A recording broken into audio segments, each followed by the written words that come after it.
Shalom Aleichem, mes chers amis.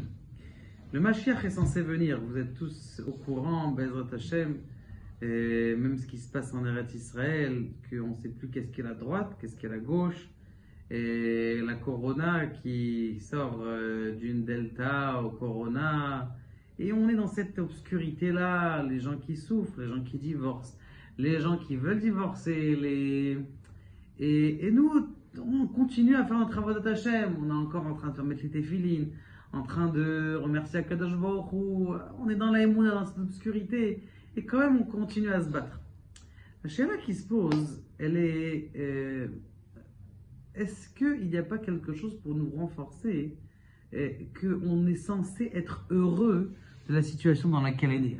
A priori, si on voit la vie mal, alors mettre la vie elle est mal. Alors comment est-ce qu'on fait pour s'arranger? Écoutez ce machal extraordinaire qu'il est très important de connaître et de s'en rappeler toute la journée.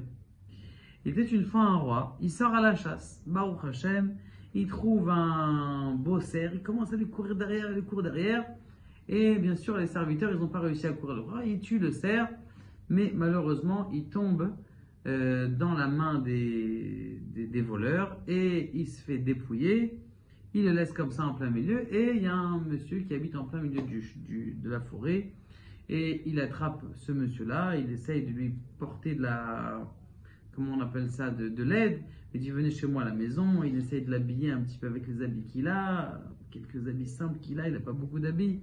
Et il le fait dormir, il n'a pas de lit, donc il le fait dormir dans des serpillières, il le fait dormir dans ce qu'il a à la maison, des couvertures, il n'a même pas de couverture, il lui donne une serviette à la place d'une couverture, et il dort la nuit, il dit écoutez, demain, ce soir c'est tard, on ne peut pas partir maintenant, le matin vient et on vous ramène. Bon, très bien.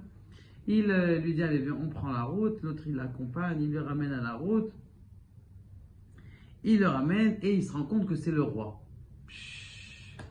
Le roi, le lendemain, il le rappelle, il se lave, il s'occupe de lui, il le rappelle, et bien sûr, il le recouvre de tout ce qu'il lui a donné, les serpillières, et qui s'est occupé de la petite soupe qu'il lui a donnée, et avec de l'or et de l'argent, et il devient magnifiquement riche. Très bien.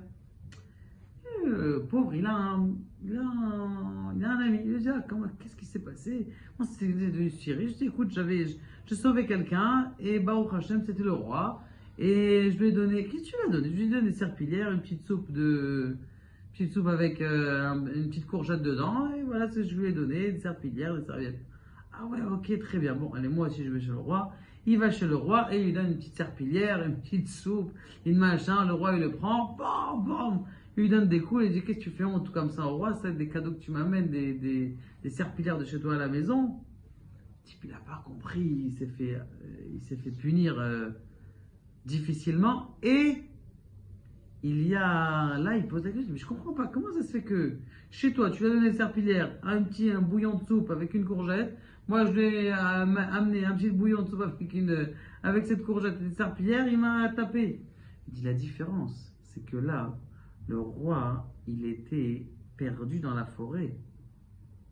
Alors que lorsque tu lui as amené un cadeau, il n'était pas perdu dans la forêt, il était où? Il était dans son palais.